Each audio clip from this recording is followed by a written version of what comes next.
Welcome to Dead Man Talking. Tonight's show is a thread that I found on a subreddit, and it's a very interesting account of someone's experience, and I like to title this story, "The Dogman Knows Where I Live." Let's get straight into that.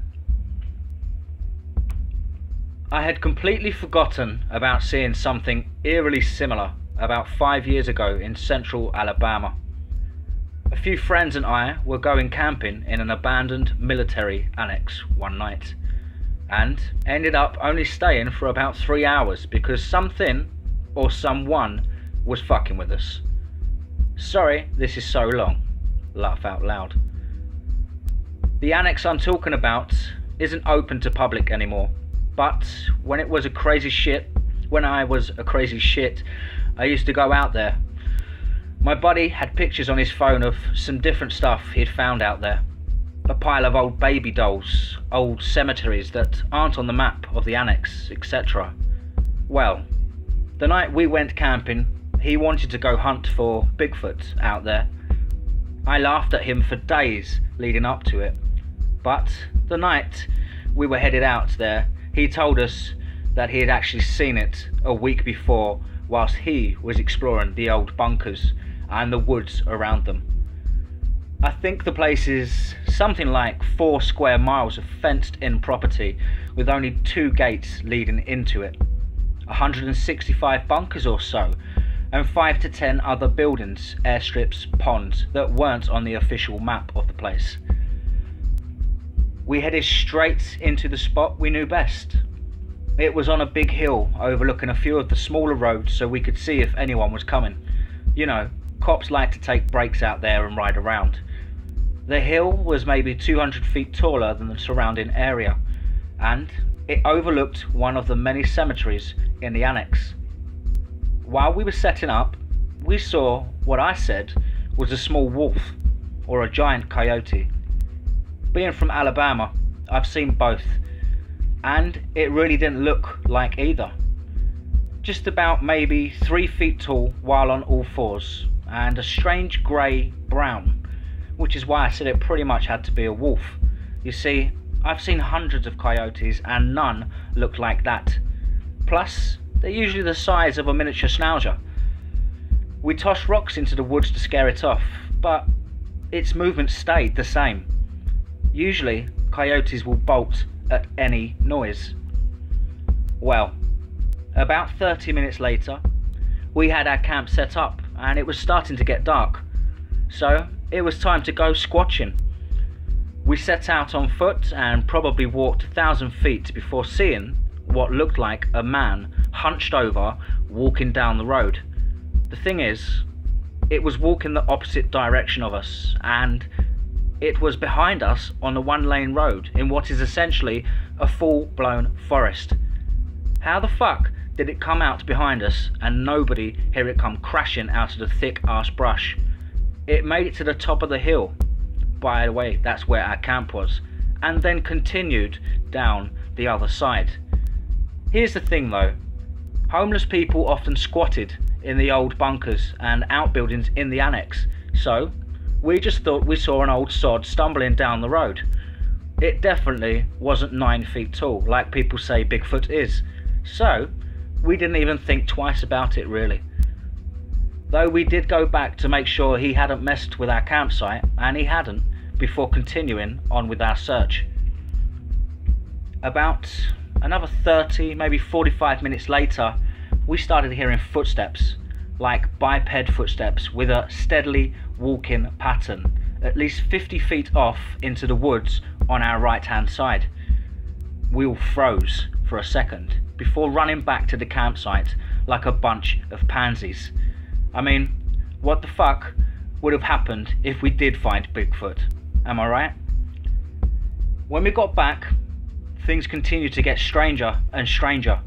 Rocks getting thrown at us, and my buddy swore that the rock that almost hit him was the one he threw at that coyote, but we all just laughed at him. Limbs began creaking and snapping in the woods behind us, and some strange animal sounds started coming out of the woods, almost rhythmically. Oh shit, I got the chills typing that. Anyway, we start noping the fuck out there, packing up and running around putting out our little fires and shit. On the way out, at the very last four-way you have to cross to get out of there, we saw a small grey thing standing on its hind legs, maybe 4, maybe 5 feet tall at the most. It was hunched over and looking right at us. We needed to go straight, but instead we busted a left. It was basically standing dead in the middle of the intersection, and it took us at least another 20 minutes to make it out of that place. Nobody said a word until we were out and back at my house. You see, I only lived about 2 miles away at the time. And then it was all, dude, that was a Bigfoot. No, it was a werewolf. No way, man. It had to be a skinwalker. My theory at the time was that it was maybe just a small black bear, grey black bear. Yeah, right. Because they used to be pretty common around here at one point a few decades ago, and people still see them from time to time a little further north. That night I had a horrifying nightmare.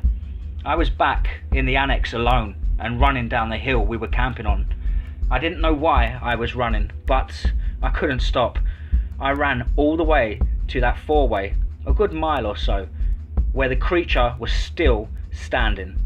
It let out a shrill shriek and I woke up in a cold sweat, unable to get back to sleep. I had the same dream for a few days before things calmed back down. Now, like I said, I only lived about 2 miles from that annex at the time, and there was a road being constructed that ran right past my house and past the entrance to that place. A few weeks later, I was sitting outside with my girlfriend, who still to this day agrees that it wasn't human. On my front porch, we started hearing this rhythmic thumping sound, kind of like stomping a bare foot on some loose dirt. We started to scan the woods around my house looking for the source, when we saw this pair of eyes looking at us out of the bushes, maybe at least 5 feet off the ground. They were bright orange, yellowy colour.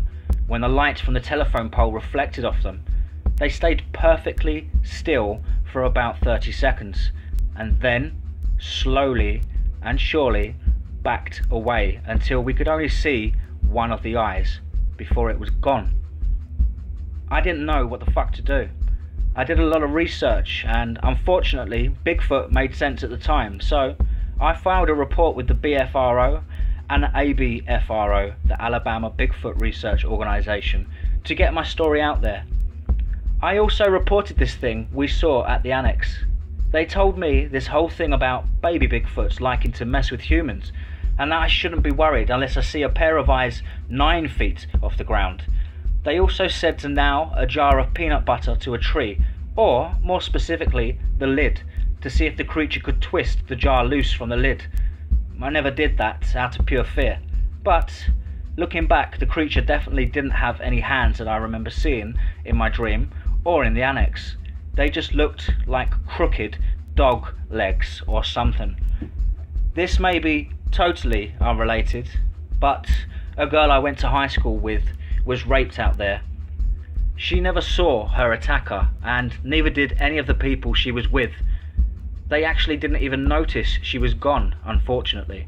When they found her, she was all scratched up.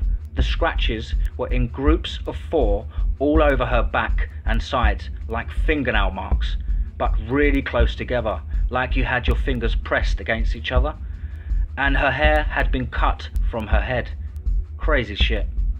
She told a girl I used to know that she had been about to go to sleep when something attacked her.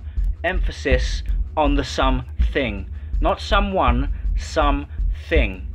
Anyway, she went to the hospital a few hours later, but the rape kit was useless apparently because there was no DNA or whatever. Apparently, the trauma was pretty severe because she still limped a little bit for about a year. And I don't know if she had a limp beforehand, though I certainly could have missed that, but I haven't seen her since. She quit her job at Walmart a couple of years back. I've since moved several hours away and haven't seen it since. I still have the dream sometimes, but the creature is rarely in it. All I know is that some fucking thing ran us out of one of our favourite hangouts. It then apparently followed me to my house and halted my dreams for a while. Afterwards, a girl from my school was raped out there and said something attacked her. She was scratched all to hell and her hair was cut off.